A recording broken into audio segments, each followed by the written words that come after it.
This is what I'm craving, but I can't afford it in calorie-wise or money-wise. This dish from the Cheesecake Factory is 22, almost 2,300 calories. Look at that.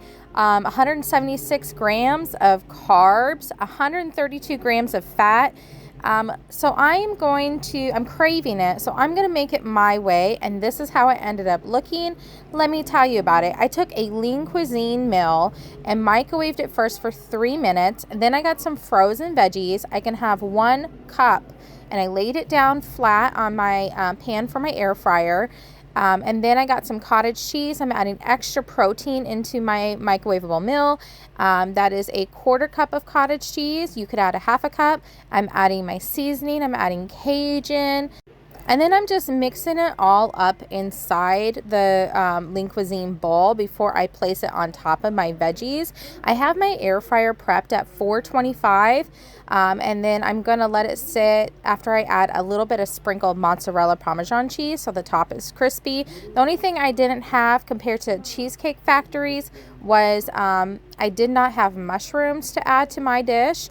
So then I stuck it in at the air fryer at 425. I believe it was 20 minutes I stuck this one in. You just kind of watch it. While it was cooking, this is my new breadsticks I'm eating. It's a hot dog bun, but they do have other different versions. This is the one I like. It's only 70 calories. It's like a keto bread. You can get it only at Walmart right now. It's like, I think it's between $3 and $4 a thing. It's pretty cheap. It's not bad. And I just tear my hot dog bun in half, so it's almost like 2 breadsticks. And I add a tablespoon of butter and a lot of garlic salt. And this, to me, it tastes a lot like Olive Garden breadsticks, which is my favorite. I love their bread along with Texas Roadhouse. But I highly recommend you guys going to Sam's Club or bulking up on some garlic salt, because that's basically what it is. It's just like a little bit of butter and a ton of garlic salt.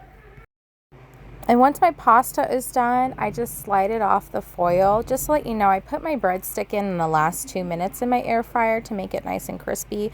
But anyways, my food just slides off onto my plate. It's pretty easy to do, and it looks very nice. I only use real plates when I'm recording. Otherwise, you guys, I am using paper plates because I be lazy and I don't want to do dishes. I got teenage boys and I am trying to avoid dishes like the plague at my house. I added some juicy banana peppers on top. Who doesn't love that? Kind of making up for the mushrooms. Look at how much calories I saved. This turned out to be like a 500 calorie dish with 38 grams of protein. The carbs still high, but it's okay in my book. This looks incredible. Let's take a bite, shall we? Sure, I know the chicken is not crispy and it's not deep fried, but we're trying to be healthy and we're trying to make good decisions. So this is my first time making this. Let's take a bite, shall we?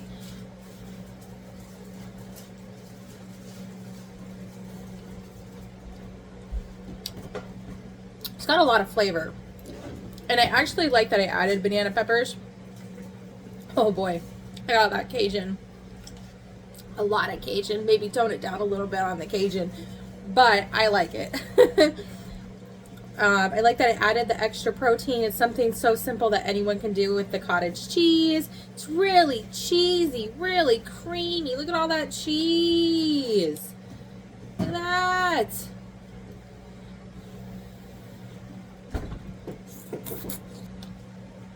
Now I know somebody's going to comment and say, you could just make it. You don't have to eat it like as a frozen meal. You can get the ingredients and make a healthier version of this meal. Okay, here's the thing. I don't want to eat the same thing every day over and over and over. And I don't want to have like a bunch of chicken. Like, for me to do this, you get a couple pieces of chicken, you know, at the store, where you go to the grocery store and you get a couple of pieces of chicken, then you have to use it for something else or make it bulk and then eat it throughout the whole week. And I don't want to do that. I have different cravings and I want to do different things throughout the week. One day I want Mexican, one day I want Chinese, one day I want, sandwiches. I don't like eating the same thing every day. And a lot of us can't afford that. These can go as low as $1.99. I've seen people comment on my TikTok that they get them for like $2. I usually get them for $2.50 at Target or Hy-Vee. but that's affordable. And then you use them as your base. You ask yourself, you know, what am I craving? Am I craving sandwiches, Chinese, American, blah blah blah blah blah? Like tonight I was craving Cheesecake Factory, so I just tailored it to what I was craving, and it's like a different meal for lunch and dinner. Obviously there is a couple pizza ones that you could do for like a breakfast pizza in the morning if you have the calories. I do not have those kind of calories to mess with, so every meal matters to me. And I just wanted to show you guys, you know, you have different options. So I just can't wait to hear about the comments that say, oh, you can make this a healthier version and then just have it all week long. I don't like that. I don't want to eat the same thing over and over and over. Just like I'm a texture eater. I don't want to just eat a microwavable meal. I want it to be complex and textures and crispy and like juicy and all different kinds of things. I'm a very picky eater. I don't know if you guys have noticed that by now. Anyways, this is my dinner for tonight. I hope you guys enjoyed, maybe got some ideas off it, and you guys stay warm out there. Bye, queens.